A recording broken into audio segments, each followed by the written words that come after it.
Ok, bien. Hoy vamos a ver entonces todo lo relacionado con energía reactiva, que es el tema que nos quedó pendiente, que no entró entonces en el examen, pero sí va a entrar en lo que sería el final que le vamos a tomar después a los que aprueben la cursada, ¿sí? En cuanto a los conceptos básicos, lo eso lo vamos a tener que evaluar también. Así es que no es algo complicado, pero sí son cuestiones importantes que hay que tener en cuenta, más todavía ustedes que van a ser técnicos especialistas en energía. Así es que apuntemos todos los cañones. Entonces, en principio decimos que la energía reactiva es la demanda extra de energía que algunos equipos, ¿sí?, con motores o algunas luminarias, transformadores, necesitan para su funcionamiento. O sea, digamos que son principalmente dispositivos que no son resistivos puros, ¿sí? O sea, todo aquello que tiene alguna bobina dentro de su sistema de funcionamiento, ¿sí? Esta energía extra provoca una excesiva circulación de corriente en las instalaciones domiciliarias y en las redes de distribución, lo que causa sobrecargas en las líneas sin producir un trabajo útil, ¿sí? Razón por la cual es necesario corregir esto para optimizar justamente los sistemas eléctricos. ¿Y qué artefactos no producen energía reactiva? Bueno, como dijimos, los dispositivos que son solamente resistivos, o sea que tienen solamente una resistencia, como estufas, planchas, lámparas incandescentes, o puede ser también un termotanque eléctrico, por ejemplo, ¿sí? Tienen resistencias, y toda la energía que reciben se transforma en calor o luz, y eso se llama energía activa, ¿sí? Los que son técnicos ya saben que hay la energía total, digamos, se divide en energía activa y energía reactiva, ¿sí? Ahora sabemos también que hay artefactos que producen energía reactiva, como cualquier equipo que tiene un motor, como una bomba, un tubo fluorescente, una lavarropas, una heladera, tiene un motor, ¿sí? Al tener un motor,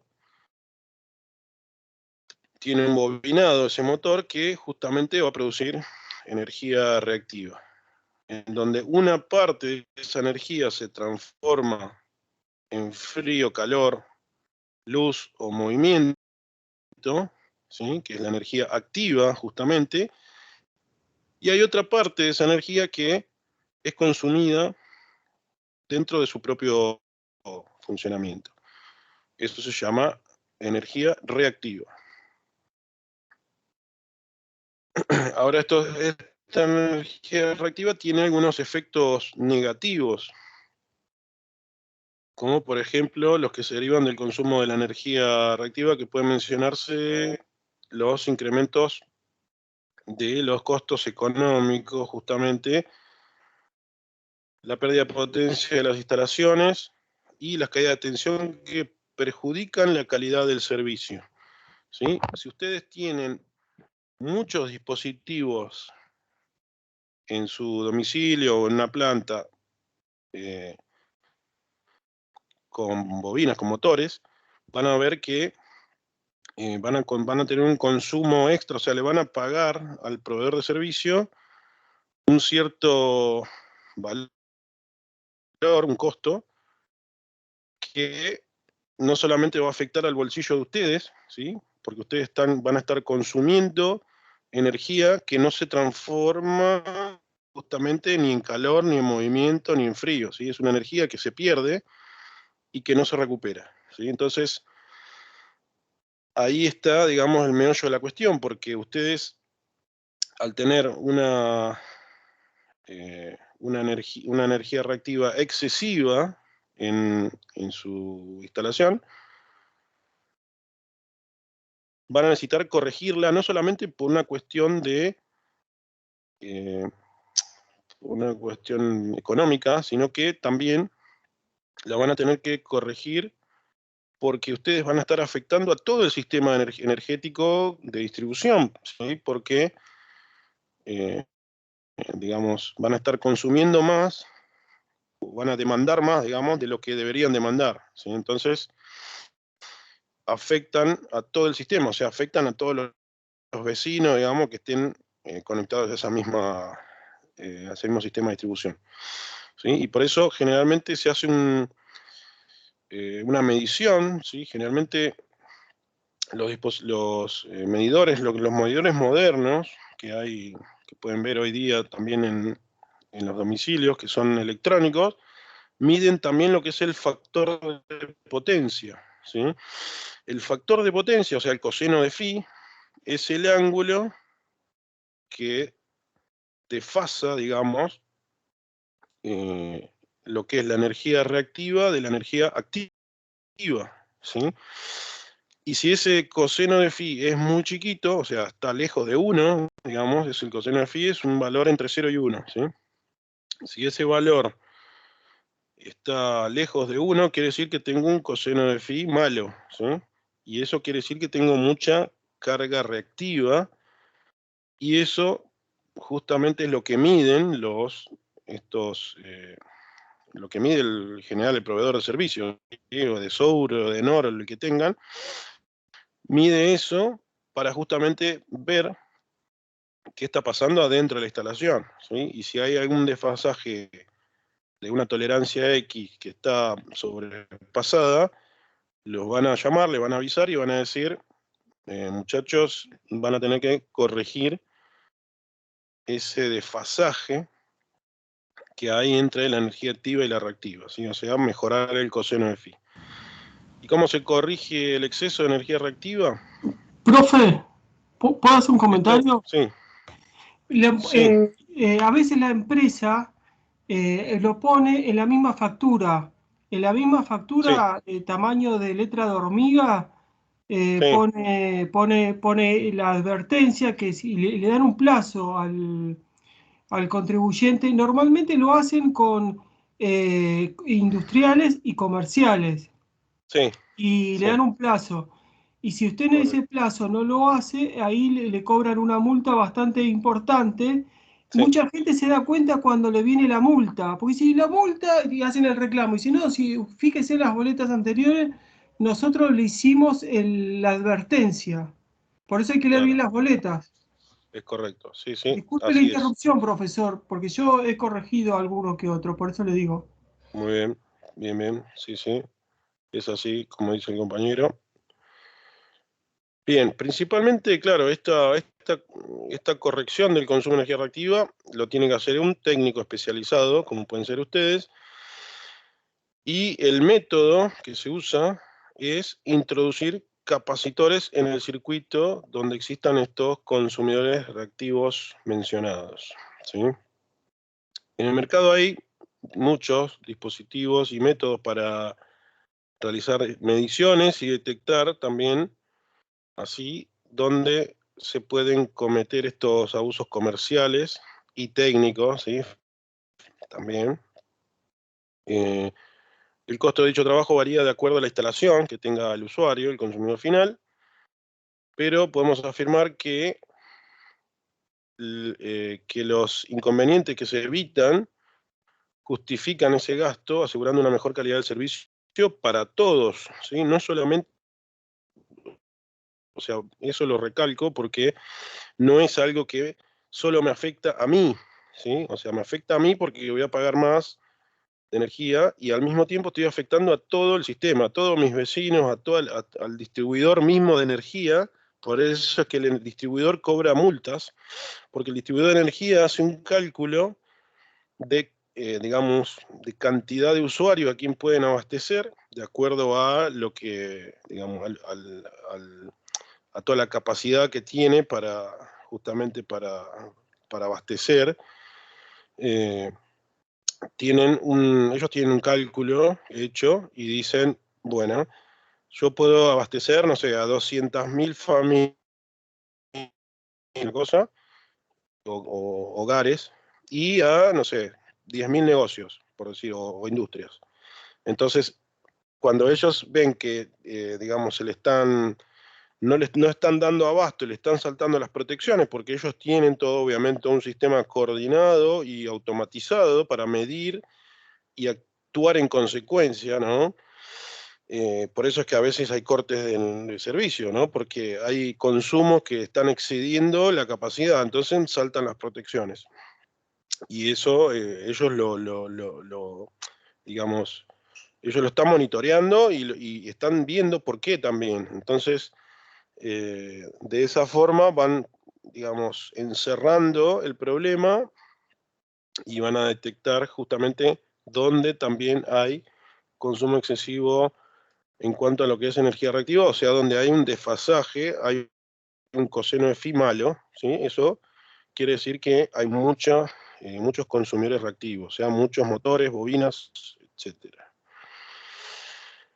El cobro de la energía reactiva se tiene en cuenta mediante lo que dijimos entonces, donde las empresas distribuidoras de electricidad, en compensación por la sobreutilización de sus instalaciones, están autorizadas a cobrar la energía reactiva consumida en exceso, ¿sí? Lo que dijimos.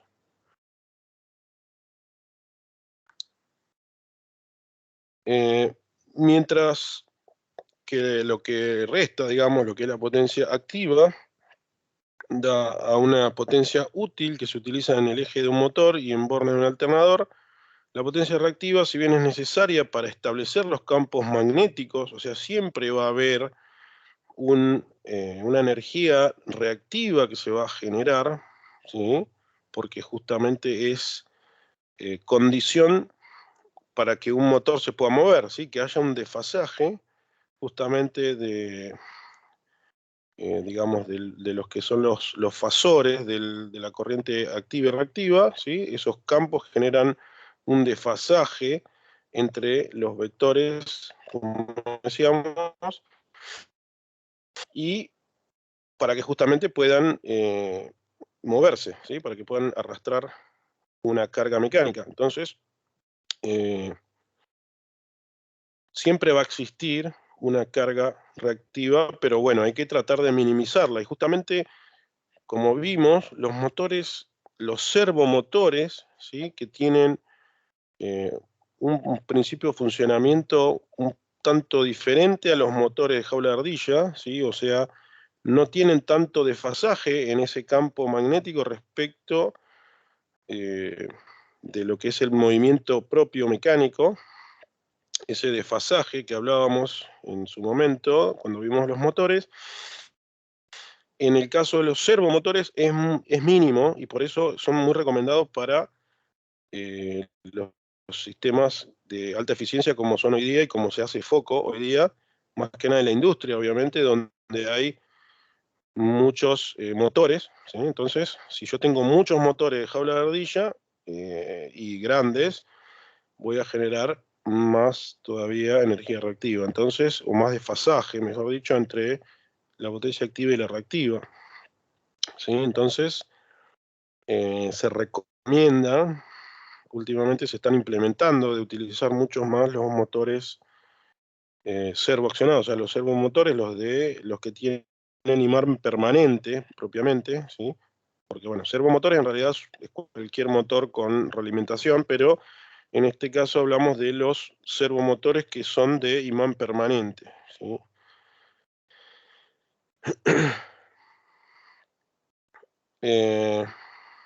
Entonces, a diferencia de la potencia activa, la reactiva es una onda alterna que pulsa a doble frecuencia de la red, es decir, que está en continuo cambio en la misma, circulando alternativamente de generador a receptor. Así que es una energía que es generada transportada por la línea de distribución, transformada, y una vez que genera el campo magnético es el receptor. Luego es devuelta al generador sin haber producido potencia útil, y ahí es donde se genera el conflicto, ¿sí? Porque esa energía que no es consumida, ¿sí? me puede llegar a generar algún conflicto, porque es como que de alguna forma vuelve al generador, que es mi proveedor, ¿sí? Mi transformador más cercano, sin haber producido potencia útil, ¿sí? Entonces, si esa energía es muy grande, me puede generar conflictos, ¿sí? Ahí tenemos un ejemplo de lo que sería un generador, ¿sí? Un generador, un transformador, ¿sí? Trifásicos, ¿sí? Bueno, en este caso es unifilar, ¿sí? En este caso lo que está marcando la línea gruesa es la potencia activa, y en línea de puntos la potencia reactiva, ¿sí? Y la potencia real sería la del medio. Y acá es donde vemos los fasores, ¿sí? Para los que son técnicos, esto ya lo vieron y saben de lo que estamos hablando, donde la suma geométrica de la potencia activa y la reactiva nos da la potencia total, ¿sí? Transmitida, ¿sí? Denominada potencia aparente, ¿sí? Cuando hacemos la suma de dos vectores, ¿sí? Tiramos líneas de puntos, ¿sí? Y trazamos la directriz. Acá tenemos la PA, que es la potencia aparente, ¿sí? O sea, esto es lo que yo veo, ¿sí? Es lo que ve el consumidor, perdón, el proveedor de energía. O sea, él lo que ve es esto. El proveedor ve esta energía que vos estás consumiendo, ¿sí? Pero en realidad vos estás consumiendo esto que está acá. O sea, es algo mucho menor de lo que ve, o sea, de lo que pagás en realidad, ¿sí? Lo que se paga es esto. O sea, vos, si tenés un ángulo phi muy grande, esto va a ser más chiquito y esto va a ser más grande, ¿okay? Más largo, ¿sí? O sea, cuando hablamos de vectores, hablamos que el valor real es el módulo del vector, ¿sí? Para los que gustan de la matemática y la trigonometría, ¿sí? Cuando hablamos de módulo del vector, es el largo del vector, ¿sí?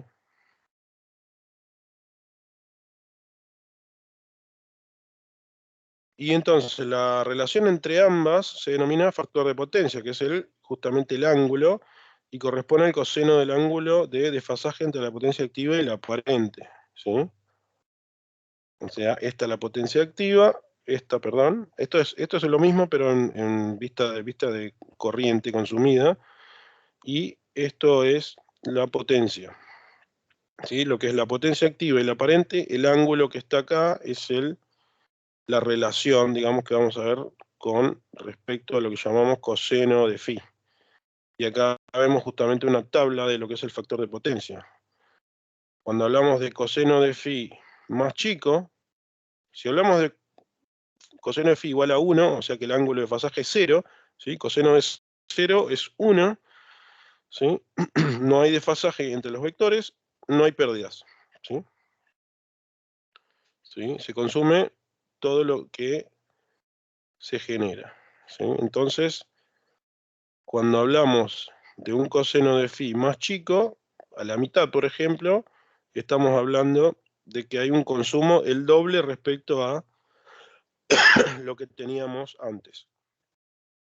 En caso ideal, ¿no? En caso ideal es esto. Generalmente no existe. El coseno de phi igual a 1 no existe, como por lo que dijimos. Siempre tenemos alguna heladera, algo que tiene una digamos, una energía reactiva consumiéndose en el domicilio o en la fábrica. Entonces nunca va a ser igual a 1, pero sí es bueno que esté cerca de 1, ¿sí? Lo más cerca posible. 0,9 sería algo bueno, ¿sí? Entre 0,8 y 0,9 sería algo bueno, ¿sí? Ya por abajo estamos hablando de que tenés, imagínate por acá, un 0,7, estamos cerca del 50% de consumo, de mayor consumo que en el caso ideal.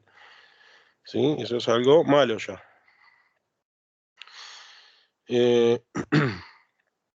Bien, lo que dice, bueno, la corriente reactiva, al circular por la red, produce caídas de tensión y pérdidas de energía en forma de calor. ¿Sí? Obviamente esa energía en forma de calor perdida no la podemos recuperar, pero sí la tengo que pagar. Eso está claro, ¿no? Eso no es algo bueno porque lo pierdo y no lo recupero más. En donde entonces se representa la variación de la intensidad y la potencia perdida por efecto Joule. ¿Sí? El efecto Joule es el efecto de pérdidas por calor, en función del factor de potencia, permaneciendo constante la potencia activa transmitida.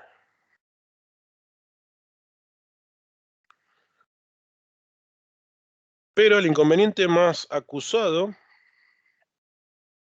es el mal aprovechamiento de la capacidad de la instalación ya existente.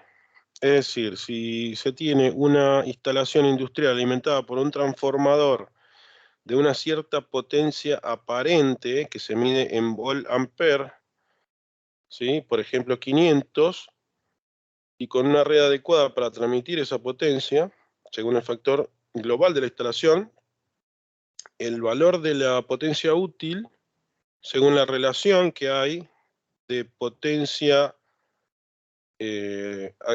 potencia total, digamos, potencia, esto sería activa, ¿sí? La potencia activa es la potencia aparente por el coseno de phi. ¿Sí? Esto sale por regla de trigonometría. ¿Sí?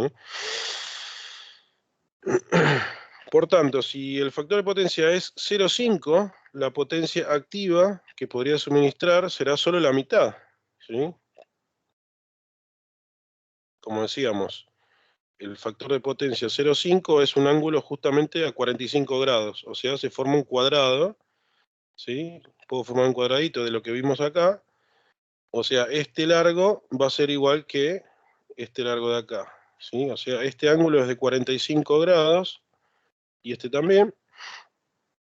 Entonces, haciendo el cálculo, este de acá, que sería 500 por 0,5, me estaría dando 250 watts, ¿sí? Pero yo estoy pagando 500 al proveedor de energía de servicio, ¿ok? Por solo este concepto ya sería recomendable en muchos casos la corrección del factor de potencia, ¿sí? Pero además las compañías, entonces proveedoras, cargan al usuario una cantidad económica adicional en la factura en concepto de energía reactiva. Eso es lo que decía el compañero. Esta cantidad adicional resulta de aplicar un coeficiente, ¿sí? Esto es un coeficiente que, bueno, cada país tiene su coeficiente, que es un porcentaje en términos de potencia y energía, ¿sí? Para justamente aplicar la multa, que es esto que está acá. Según regulaciones legisladas, dependiendo del país, como decíamos, respecto a las instalaciones, según lo que se contrata de potencia, y que sean superiores a una cantidad determinada de potencia consumida en kilowatt, será obligatorio entonces para los abonados la instalación de contadores de energía reactiva, ¿sí? Esto, bueno, en realidad era antes, porque ahora tengo entendido ya que todos los medidores nuevos que están instalando ya tienen un medidor de justamente de coseno de phi. Entonces, el factor de potencia se determina a través de los consumos de los contadores, y el valor digamos, de multa que se va a aplicar, esta constante que se va a aplicar a la suma en términos de potencia y energía, se determina por una fórmula que es esta, ¿sí? Es una fórmula que lo único que hay que introducir acá es el valor de coseno de phi que me está dando, me está midiendo, y me saldría el porcentaje de multa, ¿sí? En este Profe, caso, sí, una consulta, disculpe. sí, Entonces, en este caso, ¿qué tenemos que poner? ¿0,5 al cuadrado? exacto, ¿Y los otros es exacto. constante, el 17 y el 21? Exacto, estos son constantes. Acá en el caso del ejemplo anterior sería 0,5 al cuadrado, o sea, es 0,25, y ese 0,25 a este número se le va a adicionar, o sea, esto se va a multiplicar por 4, ¿sí? 17 por 4 menos 21 sería la cuenta, el porcentaje, ¿no? De multa. Eso es solo el porcentaje de recargo. Profe, una consulta que Sí. no entendí. ¿Por qué por 4 al 17? Porque el coseno de phi al cuadrado es 0,5 al cuadrado, es 1, es 0,5 al cuadrado es un cuarto, es 1 sobre 4, y ese 4 pasa acá arriba, ¿no?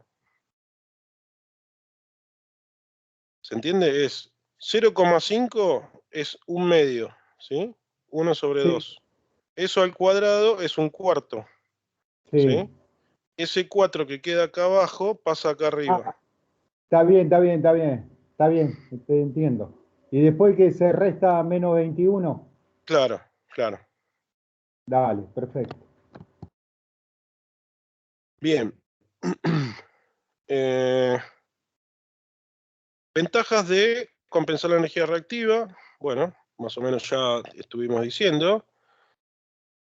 Disminución o eliminación de los recargos, ahorro energético y económico muy importante, reducción de las caídas de tensión, menor intensidad circulante y menor consumo, y más vida útil también para el cableado, y también posible reducción de la sección de cableado. Eso sería en el caso ideal, en lo que sería la instalación, digamos, para el domicilio, en los sistemas de distribución para domicilio. Dentro de una planta, los ingenieros que calculan, si vamos a corregir el factor de potencia y lo vamos a mantener bien, digamos, en un buen valor, podemos decir que se pueden colocar cables de menor sección.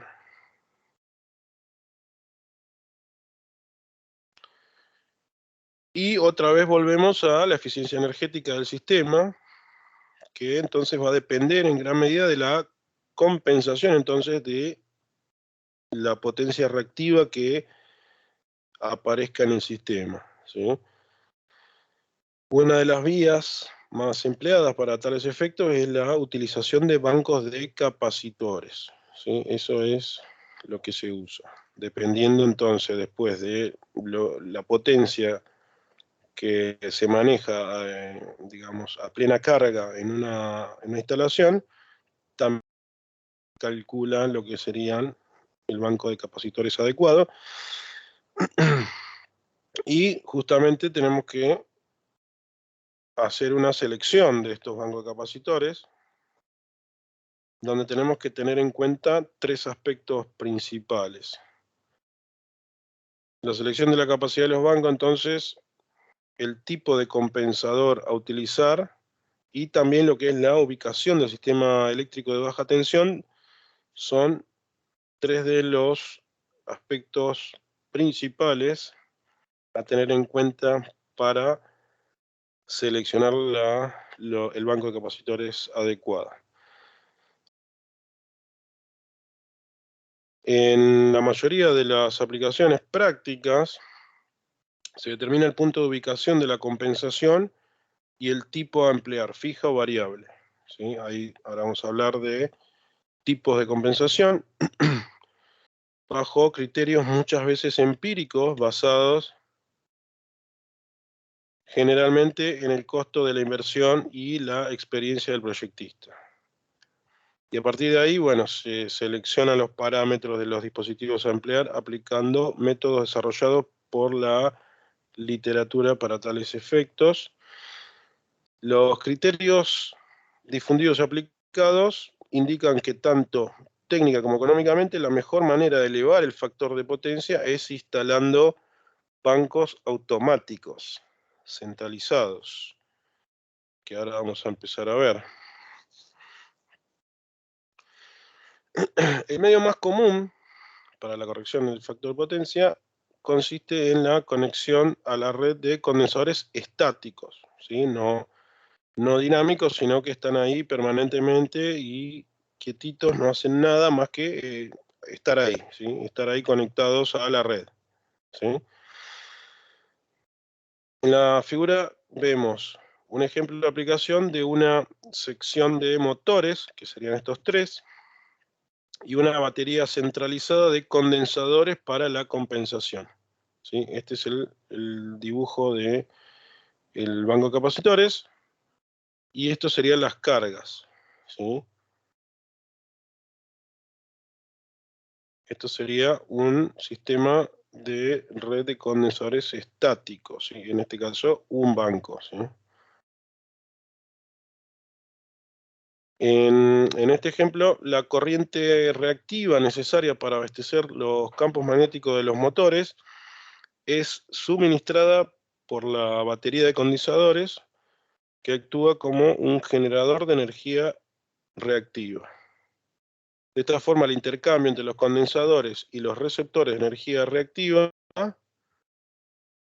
en el ejemplo, que en el ejemplo son los motores, ¿sí? Descarga el tramo de red anterior, es decir, desde el generador hasta el punto de conexión de los condensadores, por donde ahora circula la corriente activa, ¿sí?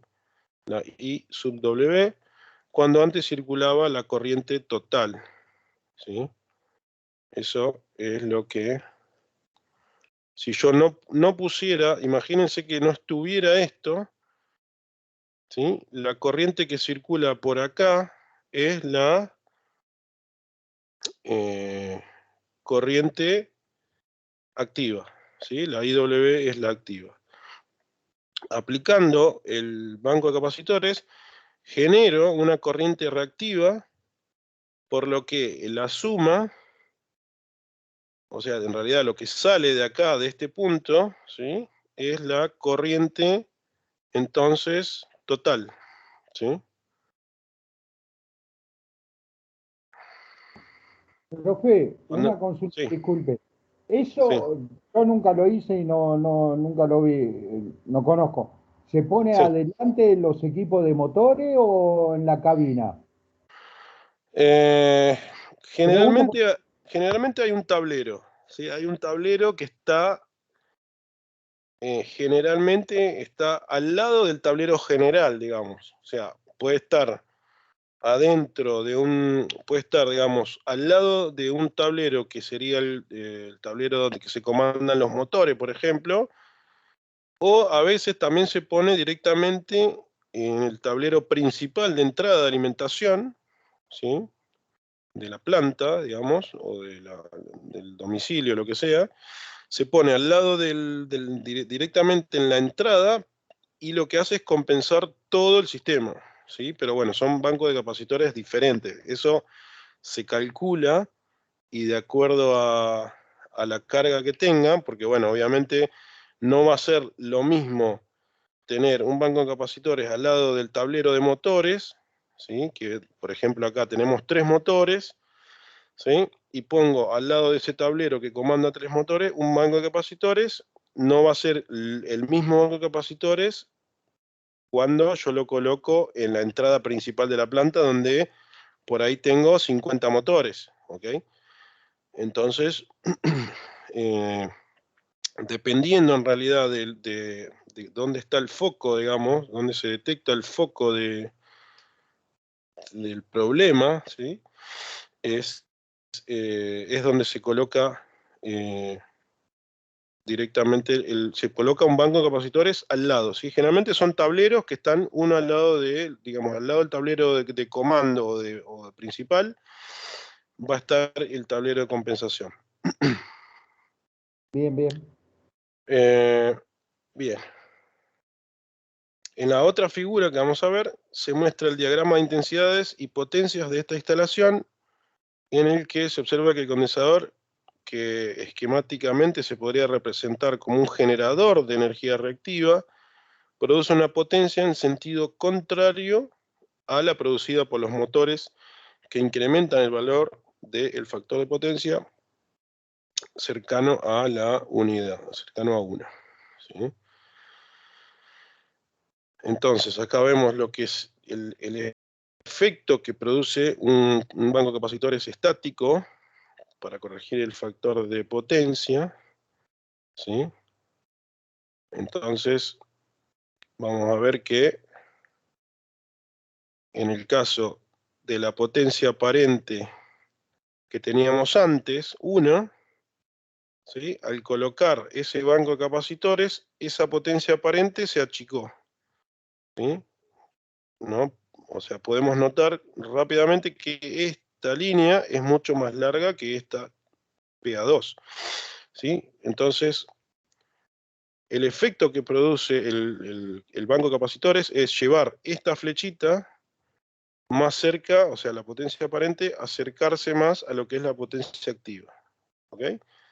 Eso es lo que tenemos que, digamos, verlo gráficamente así, a grosso modo, diríamos, ¿no?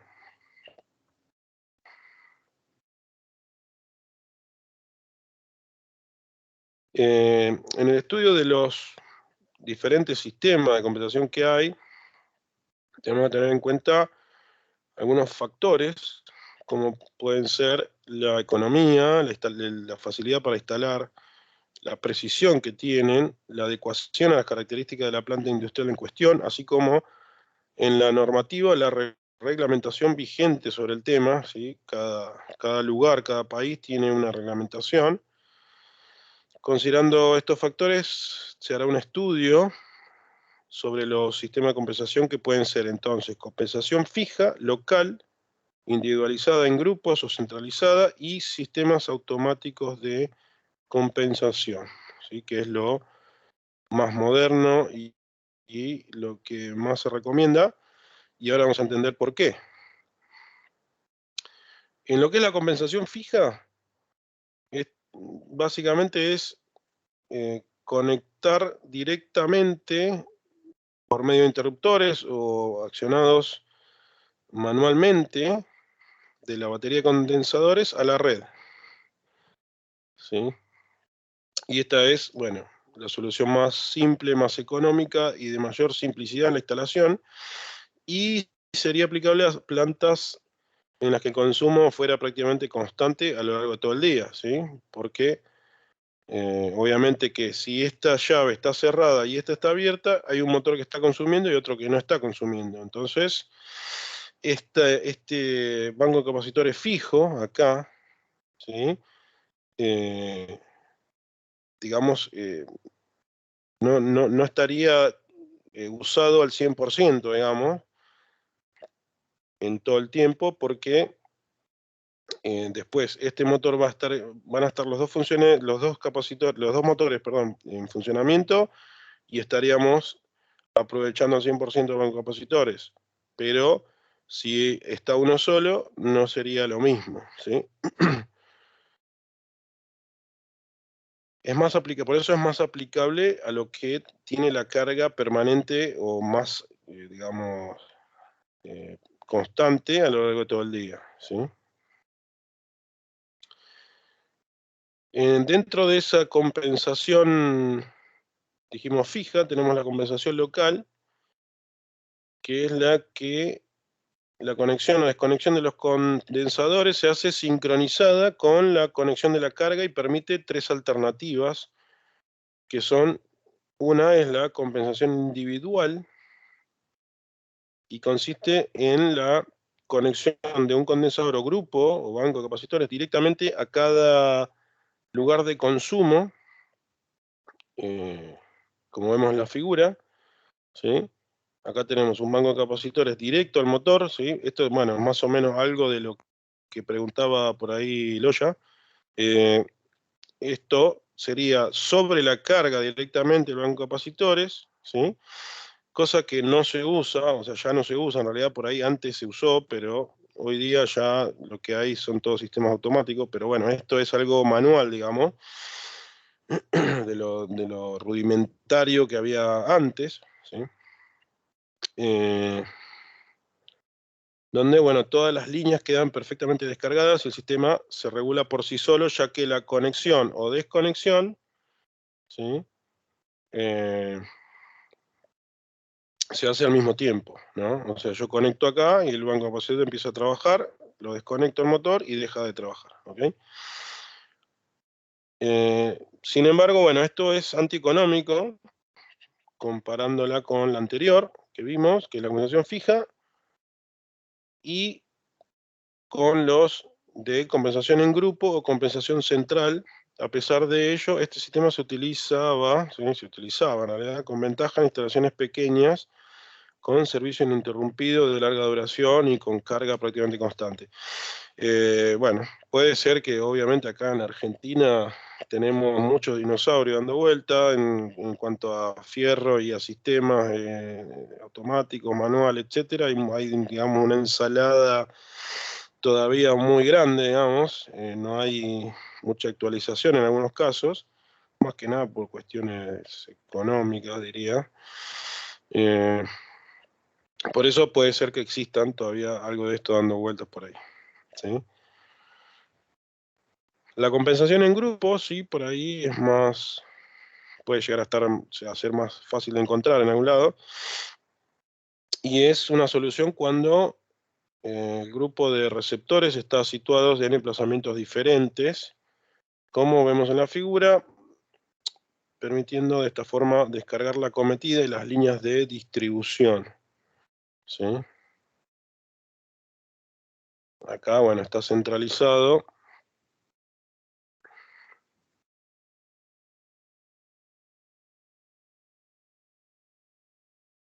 ¿Sí? Y tenemos emplazamientos diferentes. Esto está en una línea y esto está en otra línea, ¿ok?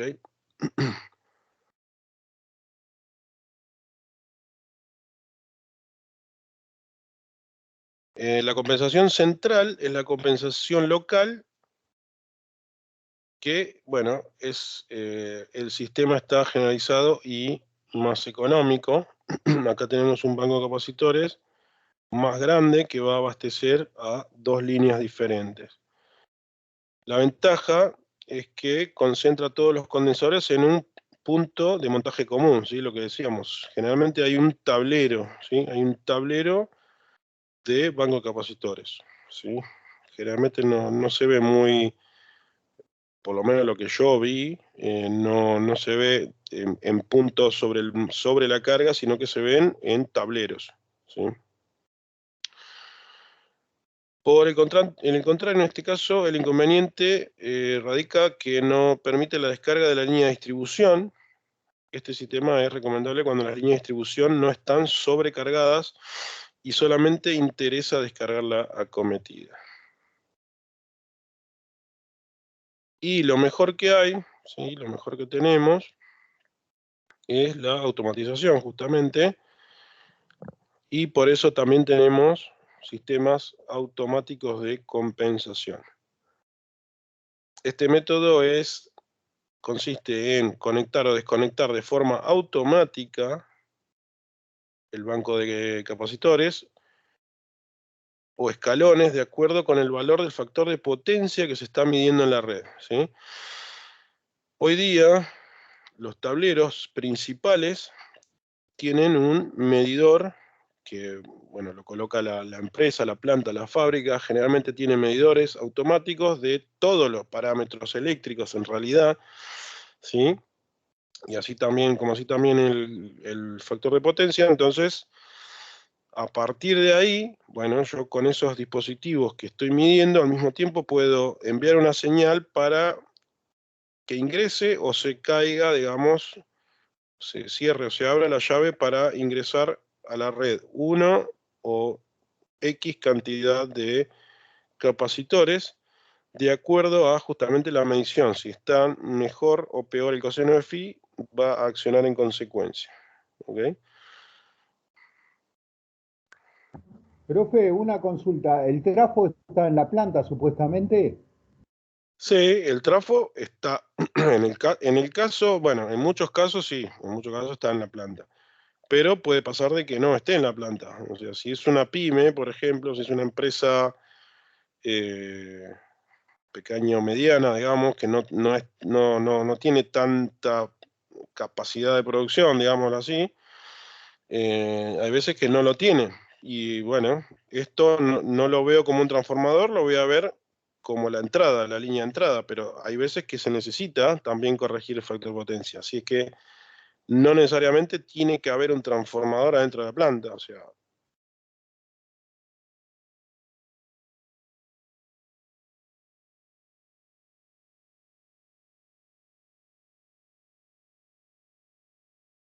Yo puedo...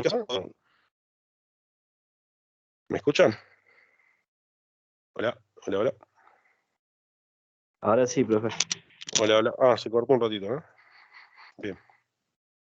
Profe, consulta, Sí. ¿y eso cómo funciona? O sea que vos apretás, o sea, entra en automático el Sí. primer interruptor que va al banco de capacitor y entra en normal cerrado uno de los motores. Y así se van haciendo automáticamente en ese. Sí, a ver, los motores van a entrar de acuerdo a lo que me pida la maquinaria, ¿no? La producción. Sí, Esto lo que va a estar haciendo es, esto es un esquemático nada más, ¿no? Pero de acuerdo a lo que yo estoy midiendo en la entrada, ¿sí? sí, Esto sería la entrada, yo voy a tener acá un medidor de coseno de phi, ¿ok? Cuando yo tenga más motores, si yo tengo todos los motores, por ejemplo, el medidor va a decirle al banco de capacitores, mira, estoy teniendo la plena carga, ahora poneme todos los capacitores a la red, ¿ok? ok, O sea, cierro toda la llave, digamos, está ¿sí? bien. Y Y si esto no está en funcionamiento, queda ¿sí? O abierto. está al 50%, acá esto lo está midiendo, ¿sí? Porque acá tengo un sistema automatizado, obviamente, no es que tengo cualquier cosa, digamos, acá tengo un sistema que tiene un medidor y al mismo tiempo un PLC que está maniobrando, está digamos, Sensado. monitoreando y, digamos, automatizando mi sistema, y por eso, si el medidor me dice que el coseno de phi está al 0,5, le voy a decir, ese valor se lo paso al PLC y el PLC me va a decir, bueno, cerrame este contactor y este de acá, y ponémelo a plena carga, perdón, que me ponga todo el banco de capacitores a disposición, ¿sí? Y de lo contrario, si está midiendo 0,9, bueno, le va a decir, bueno, la verdad no necesito, entonces abrime toda la llave, ahora no necesito capacitores acá, ¿sí? Eso sería Perfecto. la lógica, eh, digamos, en criollo, digamos, ¿sí? Igualmente acá está más o menos explicado. Este método automático tiene mayor precisión y funciona independientemente de las variaciones que haya en el sistema, y por sus características es el más adecuado entonces para cuando hay una planta industrial, ¿sí? De cualquier rubro, digamos, ¿no? En general. En plantas con mucha maquinaria e instalación costosa es preferible la compensación automática, ya que aunque en un primer momento tiene un costo superior, es amortizable a mediano plazo y presenta características que se traducen en ahorros de consumo energético, así como en una mejora del tratamiento de líneas e instalaciones. ¿Sí? Estos sistemas automáticos tienen autonomía, o sea, no tengo que yo estar midiendo, estar todos los días mirando a ver cómo está, todo el tiempo mirando los relojes a ver cómo está el coseno de phi, sino que es independiente, es autónomo, tiene un sistema de autorregulación, es seguro, y también lo que logramos es economía de consumo. Tenemos dos bloques principales en el sistema automático: el regulador electrónico o circuito de control, que es el que efectúa las medidas y ordena las maniobras al circuito de potencia, y la parte de potencia, que es justamente el que conecta o desconecta los condensadores. O sea, comparándolo con un sistema de motores, podemos decir que tenemos un sistema de, supongamos que los condensadores son motores, siempre tenemos alguien que da la orden, ¿sí?, de que arranque el motor, y después tenemos, o que se cierre el contactor, por ejemplo, y después tenemos el circuito de potencia, que es el propio contactor o arrancador suave, supongamos, ¿sí? En este caso, hablamos de un regulador electrónico, o sea, tenemos un medidor, ¿sí?, y al mismo tiempo tenemos una electrónica, ¿sí? Muchas veces es una electrónica de control autónomo propia, digamos, no es ningún sistema encapsulado, digamos, por ahí son incluso fabricados propiamente por el que hace el tablero, o también podemos hacerlo nosotros mismos, ¿sí? Porque hoy día tenemos también PLCs en donde le podemos agregar módulos de expansión, y podemos hacer la medición, y también podemos activar, digamos, lo que sería la parte de potencia, que serían los capacitores, que son, unos contactores que son para capacitores, que también estarían dentro de los productos de contactores para motores, pero en este caso para capacitores, ¿sí? Bien, este circuito de control es un dispositivo electrónico que efectúa la medición del valor de corriente reactiva al paso por cero de la tensión, y si el valor inductivo o capacitivo medido es distinto al prefijado, o sea, yo pongo un valor de comparación, digamos, y es superior al valor de respuesta regulado después de un cierto tiempo de retardo de la orden, entonces, de conexión o desconexión, mediante un circuito de relés, ¿sí?, o contactores, se activa lo que es la maniobra del circuito de potencia, ¿sí?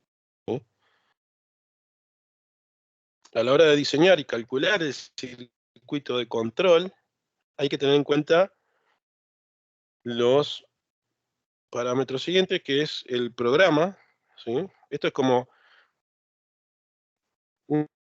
dentro de lo que es el control, digamos, del sistema automático, hay un programita como un pequeño PLC, que no es, digamos, un super programa, es un programa medianamente sencillo, pero que está monitoreando entonces lo que es el desfasaje de la potencia activa y reactiva, y a partir de eso va a activar o desactivar los relés,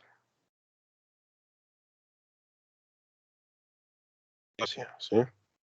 Y generalmente hay un relé, los circuitos de control tienen un relé, que donde ese relé en realidad va a activar un contactor que es de potencia para ese banco de capacitores. Otra cuestión a tener en cuenta,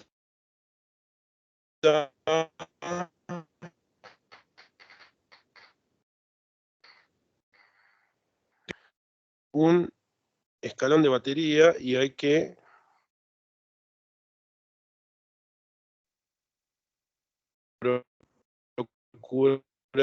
hay que definir en realidad, ¿sí?, definir el número de maniobras y duración que tienen este banco de capacitores, ¿sí?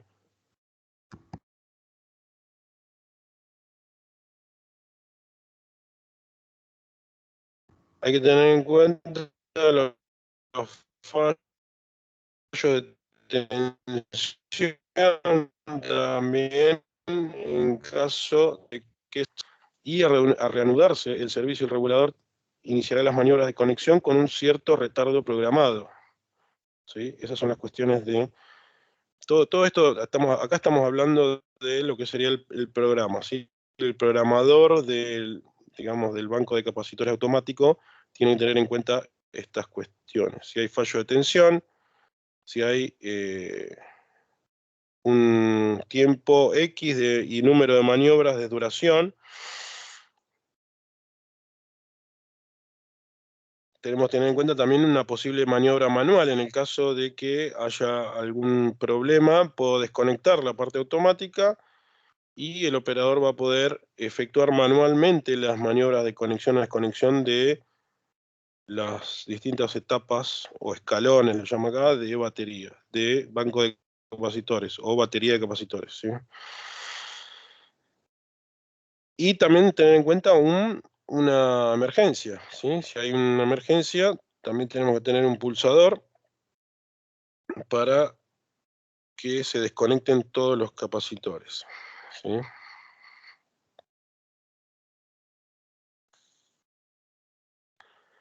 En el circuito de potencia también tenemos que tener algunas cuestiones en cuenta.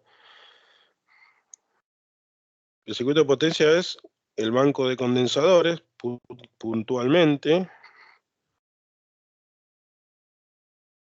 ¿sí? Y como dijimos, se conecta a la red por medio de contactores, acá está mal puesto, es una O acá, así como elementos de protección también, ¿sí? Obviamente tenemos que tener dispositivos para proteger mi tablero de banco de capacitores, como fusibles y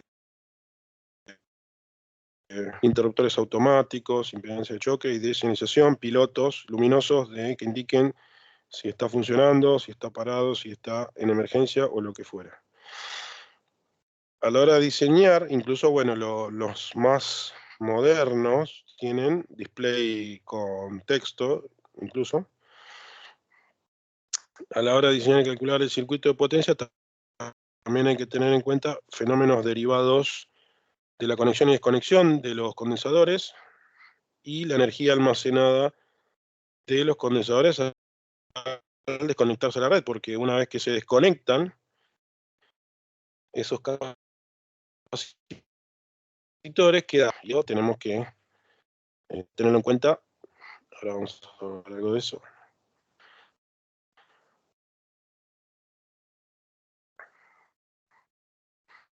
De control, podemos tener en cuenta algunas partes fundamentales o bloques funcionales donde, bueno, cada uno va a, como el medidor de desfasaje consigno, un fasímetro, ¿sí? El que mide el desfasaje, entonces, un comparador, elementos de señalización y display, procesador de datos, ¿sí? Y un amplificador de salida y circuitería de relés. El medidor de desfasaje o fasímetro consta de un amplificador de entrada, un comparador, un amplificador de escala, un comparador de signo. El comparador es múltiple y compara las salidas del fasímetro con 3 parámetros prefijados por el operador, como son el valor del coseno de phi deseado, intensidad de respuesta y la intensidad de respuesta del menor escalón, en este caso la mitad de esta sería C sobre 2K. El procesador de datos consta de dos integrados, que son el procesador y una memoria PROM o EPROM, y un puerto de entradas-salidas, ¿sí? Esto es pura y exclusivamente la parte de control. El amplificador de salida lo forman 7 transistores, ¿sí? Como habíamos visto en transistores, los mismos se pueden usar para amplificación. Entonces, y acá justamente lo vemos que se utiliza en este caso de un circuito de control para banco de capacitores. En este caso, 7 transistores dispuestos en configuración de colector común, de manera que amplifiquen la salida del bloque procesador de datos para poder activar una serie de 7 relés, que son los que hacen operar el circuito de potencia. En la figura vemos cómo es las 7 componentes de la etapa de salida, ¿sí? Acá tenemos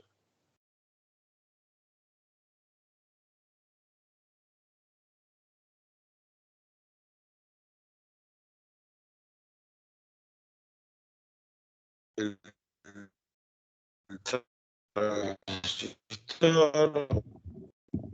Se cortó, profe.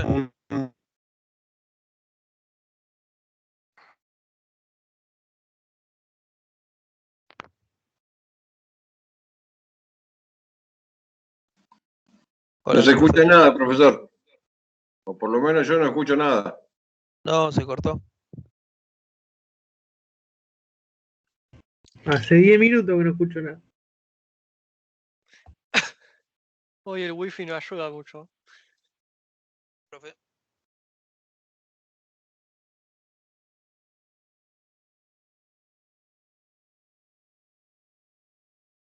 Bueno, buen fin de semana. Houston, Problem Hill. Como la clase de ayer, está irritado.